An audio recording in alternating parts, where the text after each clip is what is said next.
That's right, we're going back to the Little Shop of Horrors. Please Don't Eat My Mother is...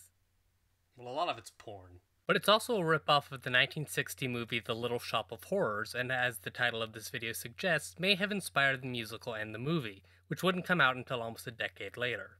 I don't have any proof of that, but stick around until the end and you can draw your own conclusions. For now, let's take a look at Please Don't Eat My Mother. The movie opens with... oh, that bazaar picnic sure was a lot of fun, wasn't it? Yes, it was. Certainly was a bazaar, though, wasn't it? That's the level of comedy for this film. Be ready. These people are completely incidental to the story part of the movie. Our main character is... this guy watching them. Endearing. This is Henry Fudd, and in a riveting title sequence, we see him walking down the sidewalk to the music of...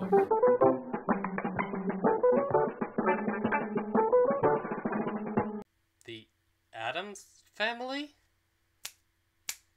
Also, the grip's name is F. Stop Fitzgerald. Hey, I'd use a fake name too if I worked on this movie. As Henry is walking, he's stopped by a strange sound.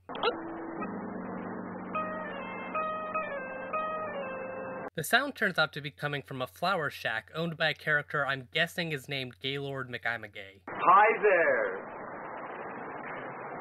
Did you hear it? Did I hear what? The joke is he's asexual. So Henry finds the plant making the noises and decides to buy it. Oh, what do I feed it? Oh, lots of love, sweetheart. And if it farts, try some alphabet soup so you can understand it. That's not very funny. Insert joke here. As Henry skips away with the plant in a bag of Pro-Grow, he gets a lift from... Thanks, I live right over there. That's only 3 blocks, sweetheart. Would you like to go a little farther with me? No, thanks, really. Okay, let's ignore the second gay joke. I'm sure they won't do it again. But I do want to point out that this is the first similarity between the musical and this movie, in that the plant is gotten from a minority-owned shop rather than Seymour breeding it himself. It's a stretch, I know, but it's there. We meet the titular mother, and then Henry begins to get cozy with his plant. He feeds it, and once he's left... That's not bad. Not bad at all. So this is our evil plant for the movie, and the one thing I can give the Little Shop of Horrors in hindsight is that the plant looked exotic. I mean, it looked like a coconut, but coconuts are exotic. This just looks like a flower. Ooh. The next day, Henry peeps on the same couple from before. And they're in the exact same position they were the previous day. The movie does this all the time. Also, now he's got a buddy. Hey, Antonio, you... watch your hand, please. You get carried away. I guess I'll give them this. They understand the rule of threes. Henry goes back to his room and the plant begins to talk to him. I'm terribly hungry. Well, then I'll feed you. Something that buzzes.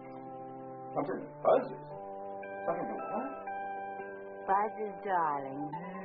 Oh. You mean a vibrator. Give me a fly. I wouldn't put it past this film. Henry ventures to the park to get a fly. And no other reason. Porn. Henry catches a fly with his bare hands and then goes back to his room to find... Hi, baby. Hi, Henry. Got some num-num? It's implied that Henry has been feeding the plant flies for some time now, but this movie has other things to worry about besides time. Speaking of which, after accidentally feeding the plant a frog, Henry asks it the important question. You've been calling me darling. Why, of course, dear boy. Well, what I mean is, well, do you mean anything by it?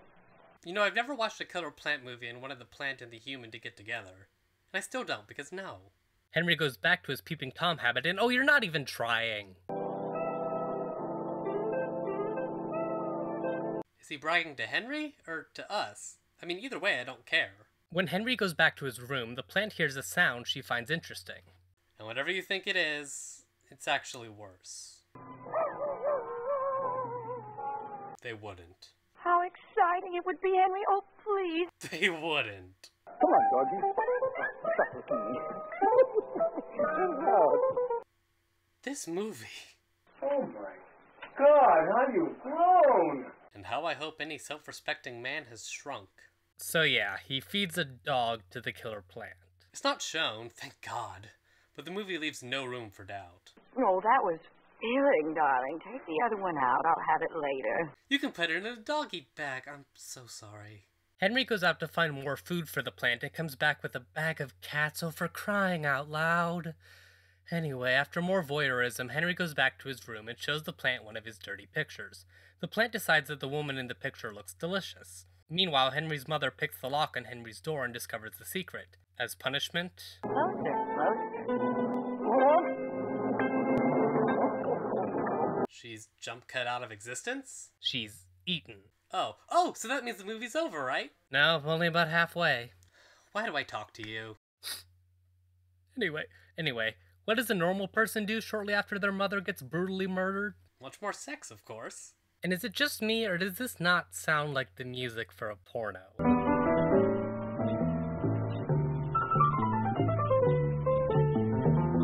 It sounds more like the soundtrack to a Charlie Brown misdemeanor. When Henry gets back, a police officer comes to the door. You watch your TV, you see them Adam 12 and, Dragnet? Oh, yes, sir. Good. Well, I know your rights. I don't have to give them to you, right? Hey, Cab. The officer is there to report the disappearance of Henry's mother. You hated your mother, didn't you? Oh, no, sir. I love my mother. I loved her.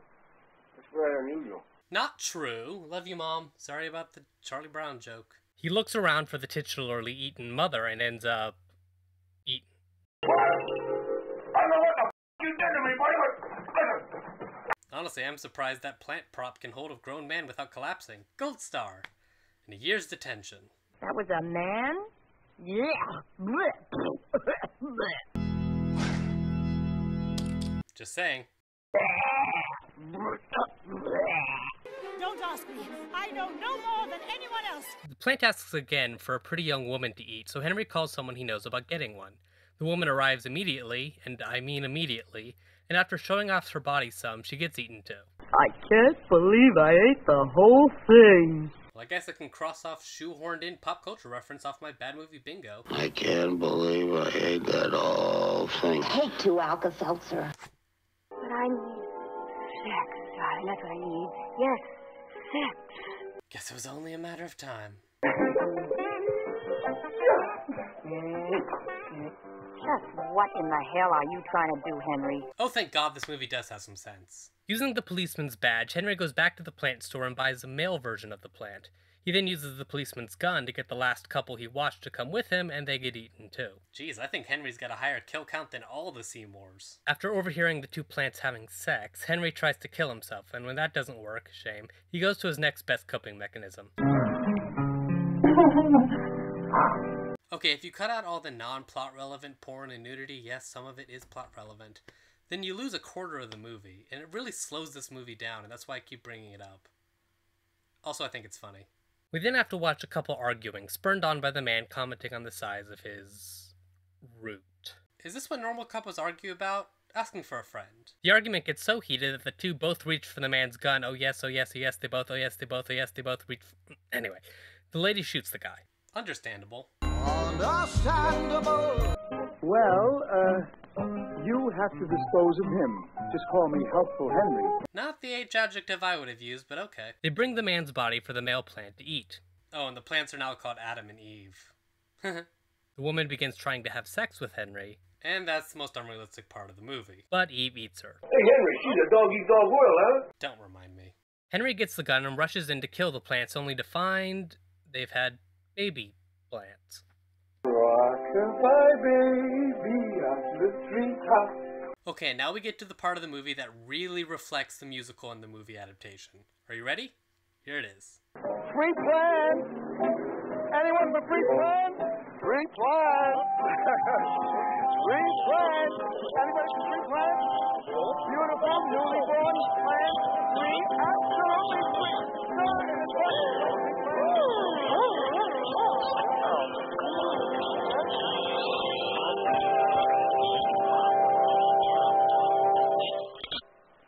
Okay, I know that the end question mark ending was common in B-movies like this, but the plot point of the plants being distributed around the city, maybe even around the world, eating, and then that ending card, it seems like more than a coincidence to me.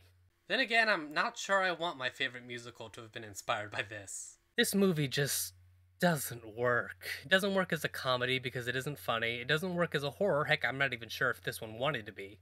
And it doesn't even work as a porno because it keeps cutting back to this ugly, unlikable guy. Porn was not meant to be a reaction video.